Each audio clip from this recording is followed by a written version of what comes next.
يوم جديد كله حياة، شمس بتبتسم وناس وهوا، والعصافير بتغني في سماء غنوة عايزانا نكون سوا.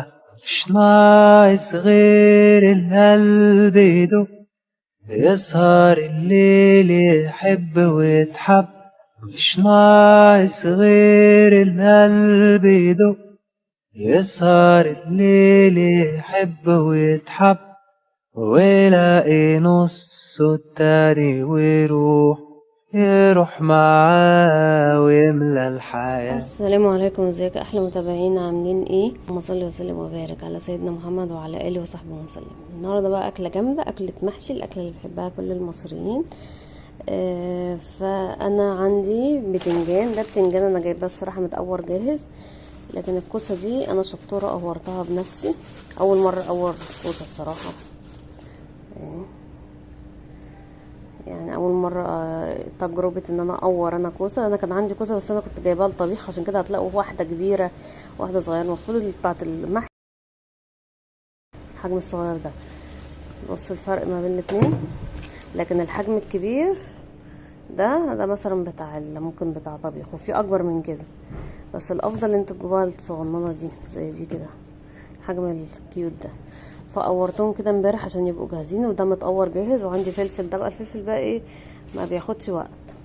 وده القلب بتاع الكوسه هنستخدمه برضو. حضرت طماطم وحضرت الفرخه، وعندي كمان دي ملوخيه بس مخروطه كده على الجاهز، يعني هنستخدمها على طول. دي ماما بعتها لي. وده ورق عنب برضو ماما بعتهولي، ده جاهز يعني اسويه على طول. دي كده خضرة المحشي، شبت وبقى نص كزبرة والصلصة. بس كده طلعت كل حاجة من التلاجة ويلا بينا على المطبخ. اول حاجة عملتها زي ما انتم شايفين، حطيت مية الفراخ عشان تتسلق. دي الحلة بتاعت الخلطة. خليني بس اوريكم عملت ايه تاني. قطعت طماطم، ضربتها في الخلاط، وبصل في الكبة. تمام، دول 4 بصلات. وتقريبا الطماطم دول تقريبا ممكن يجوا كيلو طماطم تقريبا يعني. ده ورق العنب الجاهز، حطيت من تحت اللي هو القلب بتاع الكوسة اللي هو ده، وحطيت رصيت من فوقيه في حلة صغننة، دي اصغر حلة عندي. حطيت من فوقيه ورق العنب الجاهز ده. يبقى احنا كده ايه، خلصنا من ورق العنب ده، ناقص على التسوية بس. الفرخة انا حطيتها اهو في الحوض، منقوعه كده في ميه وخل. حطيت الفراخ اهي تتسلق كده زي ما انتم شايفين. خلينا نبتدي بقى في عمايل الخلطه بتاعتنا. هبتدي ان انا اول حاجه احط سمنه، لو عندك ليا بقى يا سلام. اخر حبه سمنه بقى عندي اخدهم كده كلهم، واحط كمان زيت. يعني انا بخف السمنه بالزيت، ما بستخدمش لا زيت بس ايه ولا سمنه بس.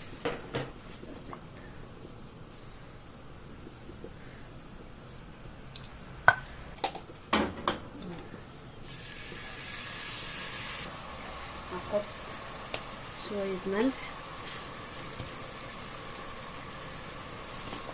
وهحط شوية فلفل،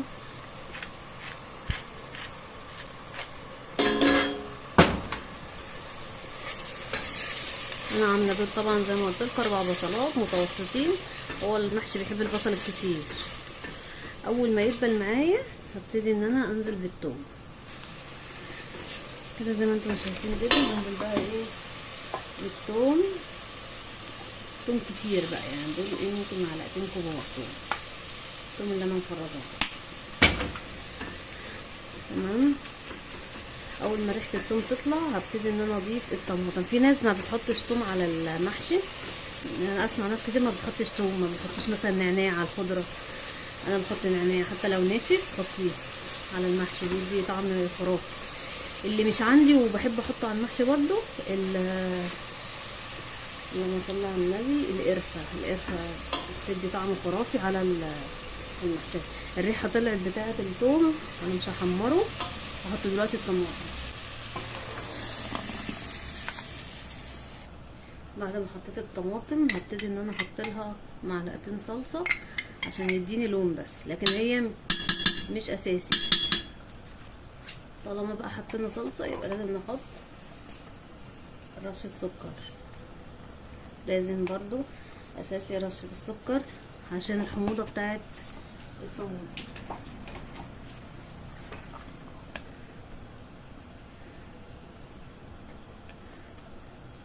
وبعد كده هضيف بقى بقيه التوابل بتاعتي، ملح، اي توابل المحشي بيحب التوابل، اي توابل بتحبيها حطيها.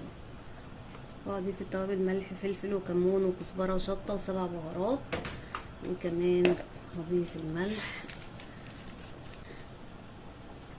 وهنقل ده بس على العين الكبيره عشان يغلي معايا اسهل، وهسيب الطماطم تتسبك. لازم الطماطم عندي تتسبك عشان المحشي بتاعك يطلع احمر وحلو كده. شايفين كده، شايفين الزيت اللي عايم من فوق ده كده الطماطم ايه سبكت كده وتقلت معايا، لونها غمق كده زي ما انتم شايفين. هبتدي ان انا انزل بالخضره. الخضره بتاعتي اهي، واحده شبت، واحده بقدونس، وواحده كزبره. تمام، عايزه تحطي خضره اكبر، 2 و2 و2 ماشي، مفيش مشكله. بعد كده هنزل ب2 كيلو رز. انا حاطه 2 كيلو رز لان انا عندي الكميه اللي انا عاملاها كبيره. يبقى نحلى القلب. وانا كده حاطه التوابل، اظبط السكر، ادوق كده، اظبط الملح ولا ايه. وكده خلاص المحشي، خلطة المحشي عندي تعتبر ايه جاهزة. بص بقى، دي الخلطة ودي البتنجان والكوسة، دي الحلة اللي انا هعمل فيها. وحطيت من تحت القلب بتاع الكوسة، دي بس معلقة. ونبتدي ان احنا ايه نحشي. هو الخلطة يعني سخنة، وابتدي ان انا اعمل كده بالمعلقة لغاية ما تبرد بس، وبتعملي بقى بايدك عادي. مش هعمل الاخر، هسيب حبة كده زي ما انتم شايفين. هبتدي برضو ايه ناخد كوساية.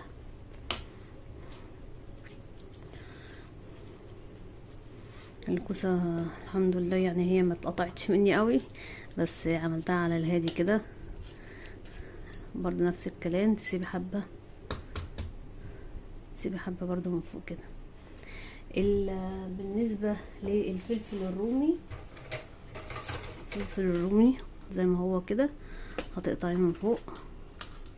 ده الحتة دي انا ما برميهاش، بحطها مع الخلطة هنا. هنشيل القلب ده، اسهل حاجة بتتقور في الوجود. بس ومليه برضو الحشوة بتاعتك، وبرضو ما يتمليش قوي.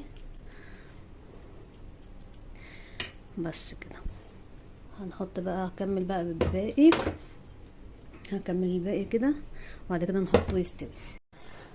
عايزه اقول لكم طبعا النور قطع عليا، كويس ان انا لحقت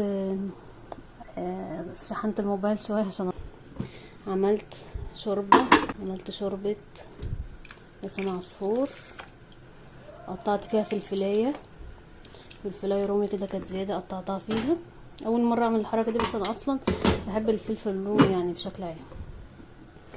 عملت جهزت الملوخيه دي شويه شوربه، تمام. وتحطي فيها توم، وتحطي فيها شويه كزبره، وقطعت طماطمايه وفلفلايه رومي، تمام. حبه على قد اللي عندك، يعني على قد الملوخيه اللي عندك، عشان لما اجي من الشغل اطبقها على طول. هوريكم الدقه بتاعتها. دي كده الملوخيه، ده نص كيس بس ملوخيه، اللي هي مش عارفه بسمه ولا جيفركس.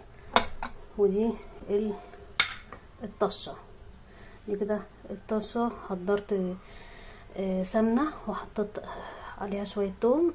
يا لو على الحر، انا مش قادره اتكلم من الحر. وعندي هنا كمان شويه كزبره. فجاهزين يعني، انا مجهز كل حاجه قبل ما انزل. اغطيها، ودي المفروض اسيبها تفك. فدي انا هسيبها كده تفك، لان الميكرويف طبعا مفيش كهرباء، مش هعرف افكها بالميكرويف. فهسيبها كده زي ما هي تفك. وخلينا اوريكم المحشي حطيته على النار برضو، حتى لو يستوي نص سوا، بحيث ارجع من الشغل الاقيه اكمل سواه يعني. ده كده المحشي كوسه وبتنجان. هو يا دوب كوسه وبتنجان، وحطيت 6 فلفلايات. وبقي عندي رز كمان، ممكن ابقى اعمله ورق عنب او حاجه. قرب يستوي طبعا، قرب يستوي. فانا كده ايه بحيث امشي. انا عايزه اقول لكم لولا ان انتوا مش هتشوفوني اصلا الشباك. اللهم صل على النبي. بس وهوريكم برده السفره النهائية. ودي بقى السفرة النهائية بتاعتي. دي المحشي، حطيت كده طبقين كده، واحد لزوجي، وادي الملوخية وادي اللسان عصفور والعيش والفراخ انا قليتها كده على السريع. يا رب يكون الفيديو النهاردة عجبكم في الطريقة بتاعتي بقى بتاعت المحشي، وان شاء الله بقى اشوفكم في فيديو جديد. ما تنسوش اهم حاجة تدعموني باللايك والشير والسبسكرايب، واي استفسار او تعليق اكتبوا لي تحت في التعليقات، وتابعوا الريلز والشورتس اللي بنزلها على صفحة القناة على الفيسبوك. يلا، السلام عليكم.